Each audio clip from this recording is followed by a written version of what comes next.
Hey, my friend. So a couple weeks ago at the ANMP, Association of Network Marketing Professionals event, I had an opportunity to sit down with Brian Carruthers, good friend of mine, and just kind of dig a little bit. This guy's been in the same company for over 25 years. He's made more money than most people in network marketing, and he's actually one of the best investors I've ever met in my entire life, in or out of network marketing. So this particular episode, we're going to talk about something. In fact, let's just get into the episode and then you guys can find out.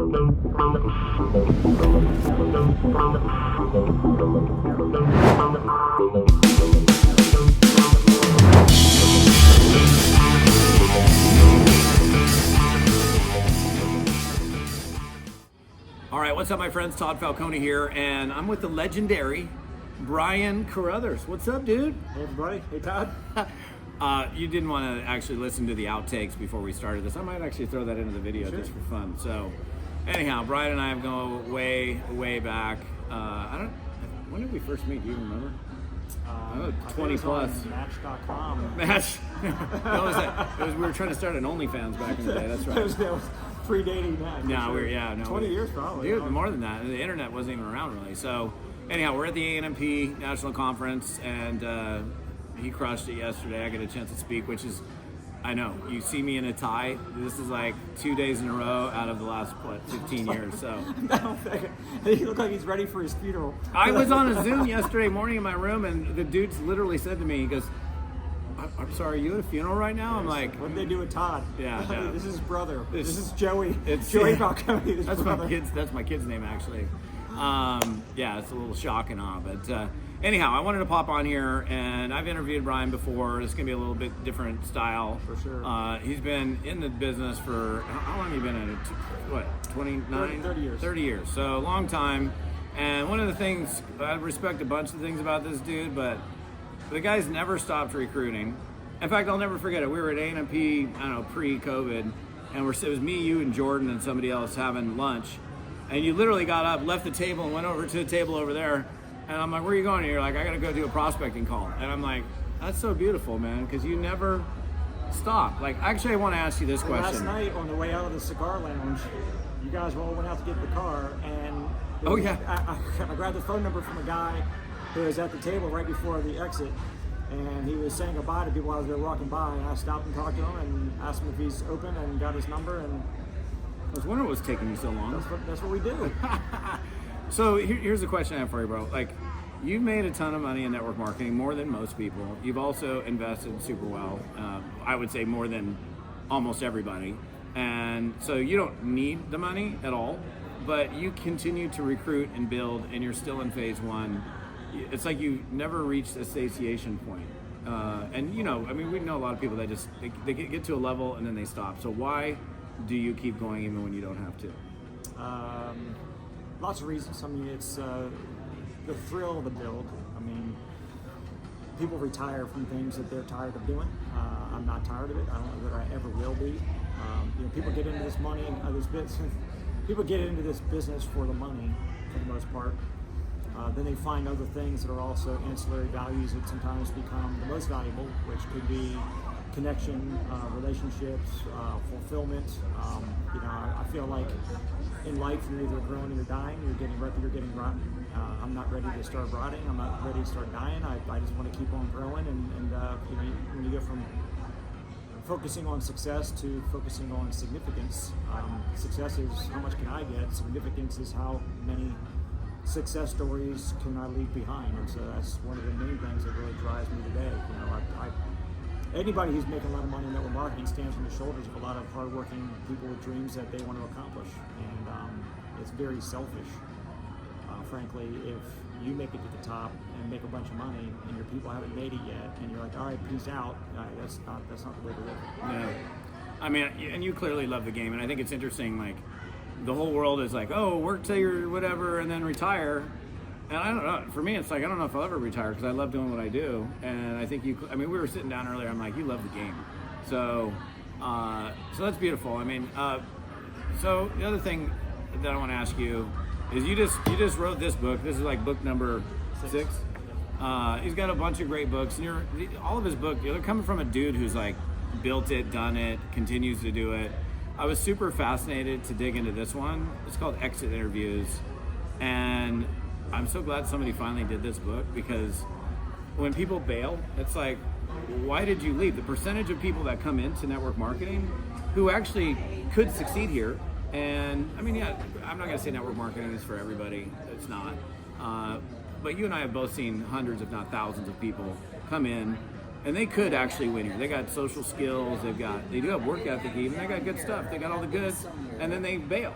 So you interviewed, like, I don't know, like, we'll talk about this book, because this is something that I don't think most people even have conversations with people about on their way out. They're just like, see a 0 on the genealogy report, and then you never know why. Yeah. Well, first of all my books were written out of need. There were things I wish were already written. I wish I didn't have to write the books. I wish somebody else wrote them, and came from experience where I could actually grab the information and apply it.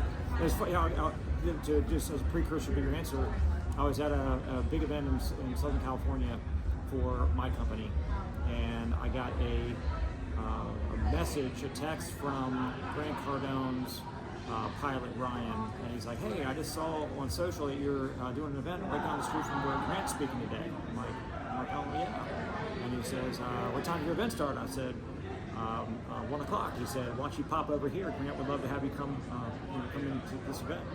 Put you in the front row and bring you up on stage or whatever." So I went over there, and I'm sitting there listening to Grant. He said something that day that was kind of the opposite of what we always say. People always say, "Fail your way forward." Yeah. Just embrace failure. Look forward, fail faster. And he said, "Why would I want to fail if I don't have to fail?" He said, "The better answer would be find the people who already went through that failure and figure out the lesson they learned, so you don't have to fail like they did." Yeah. And I'm like, that's a better strategy than just fail your way forward. So all to say, this Exit Interviews book, subtitle is Why People Quit Network Marketing and How to Create a Culture That Nobody Wants to Leave. And so, I've got 400,000 people that have joined my team over the years. Yeah. But I don't have 400,000 people active in the business. Yeah. Nobody keeps everybody. But what if we can just lessen the attrition of your downline team members by like 10%? Yeah. If 10% fewer quit, I don't think people realize the multiplier effect as far as how much that impacts your income. Just 10% better retention. You're talking about 35% gain in your income. Yeah, and it's not just the 10% that stayed, it's all the people that they would have brought in terms of customers and reps. Cascades, for sure. So I interviewed Exit Interviews. When somebody leaves, why not interview them and ask them, why did you leave? So that we can get better, so that somebody else in the future doesn't want to leave. And sometimes when the exit interview happens, if you do it soon enough, sometimes they talk themselves right back into the business. Yeah. They just didn't have a chance to really talk through what they were struggling with. But I came up with 35 common reasons why people quit. And I'm not just saying, hey, here's a book of the 35 reasons. It's the reason, and here's what you can do to solve for it. So as a leader, I would want to know, why are people quitting my team, and how can I plug the holes in the boat? Yeah. And the other thing is, a leader should not just be the one reading this book. I want every person on your team or my team to read this book, so that when they come across one of these 35 things that could be an impetus for them to say, you know what, I'm out, I'm done. When they've read this, they're inoculated against those reasons that might knock them out. Yeah, I mean, to me, it's definitely probably more valuable to the person who isn't the leader, because it's like, oh, wait a second. Now, when I face like, oh, my sponsor just wasn't there for me, for example, I'm sure that's got to be in there. I made some money for a little bit, and then nobody was doing anything. I've been doing this for long enough, so I haven't read through every single one of these, but I did have a chance to read through, and as soon as I got into it, I think I called you or I texted you. I'm like, dude, this is gold, because you had it on a picnic blanket out there. Oh yeah, I was at my river property. I said, yeah, that's right. I probably took me a couple days because I don't have internet there, so I took the picture and then posted it a couple days later. So I was reading the book in the sunshine, but it's so valuable to somebody because it'll literally save people from exiting. And like, I'm getting ready to speak here like in 2 hours. I've had to change my presentation twice now. because one for Jordan Adler took my presentation. Jordan, if you catch this, you stole it from me. No, I don't care. Bad Jordan. Bad Jordan. But you know, a lot of my conversation is, you know, people are so close. A lot of times you don't even know how close you are, and you could be like this close to having a breakthrough, and then one of these things happens in here, and you're gone, and you know, a lot of those people won't even come back. I mean, we're not even talking. I mean, yeah, they might go to another company, and then the same thing happens again. Then they go to another company, same thing happens again. But this, look, you've written a bunch of good books, man, and unlike a lot of authors that have written books on network marketing, this is like from somebody who has been there, done it, does it. And the other thing is, like, how many years in the same company? 26. 26 almost years, almost 27 years in the same company. And okay, have people, I mean, how many people, well, you don't know the number, but like people clearly have quit your company over the last 27 years. Actually, it's interesting. I've seen some of them coming back recently. A lot of people coming home. Yeah. Here's what's interesting. So there's, I don't even know, several hundred people at this event at the AMP that we're speaking at. And I get a lot of people that come up to me like, I love your book, I love your book, I love your book. And I'm like, oh, which book?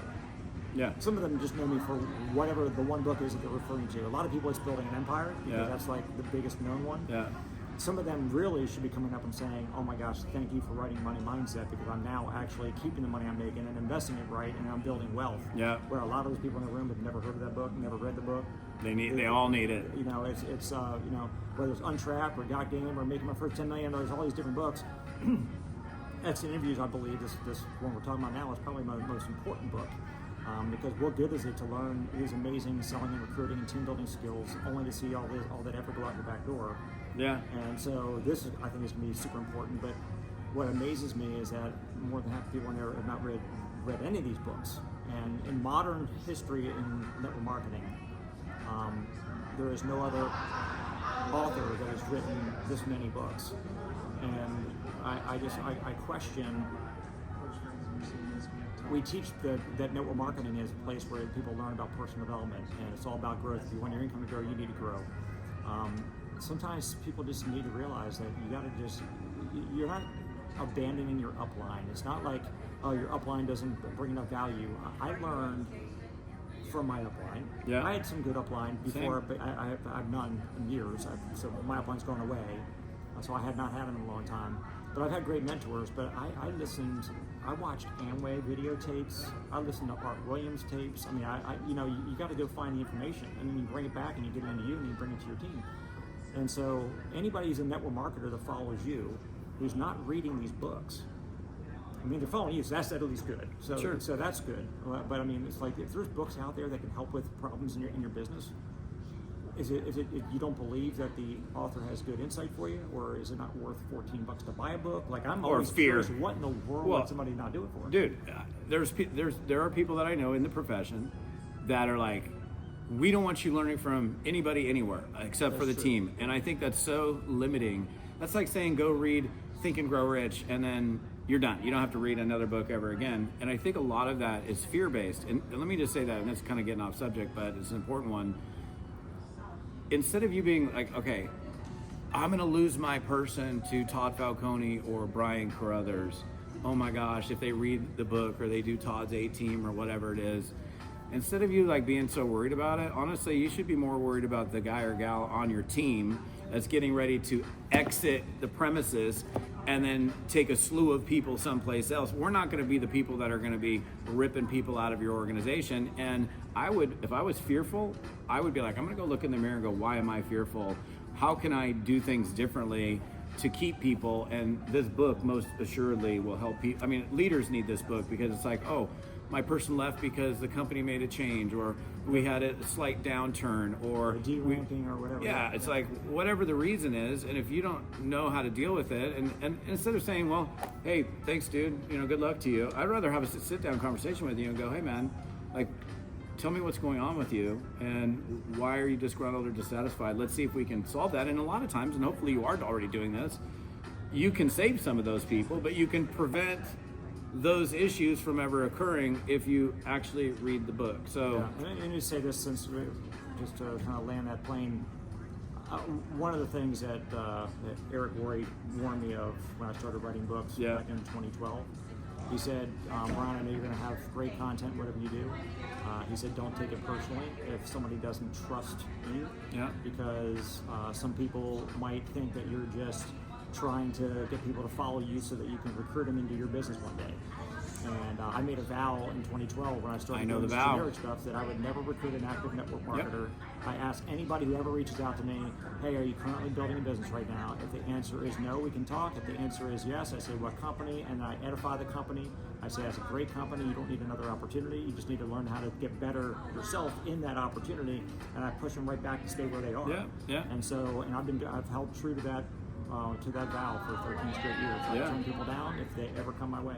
Yeah, no, it's great. I mean, I've been speaking professionally for 19 years. I still have companies that are afraid that I'm going to steal their people. And I actually had a conversation with an owner here earlier today. I'm like, you shouldn't be, in fact, because they were going to book me for training, and it was some of the other corporate people that are like, oh, Todd, what if he, and he knows me enough. He's like, the dude's not going to come here and steal people.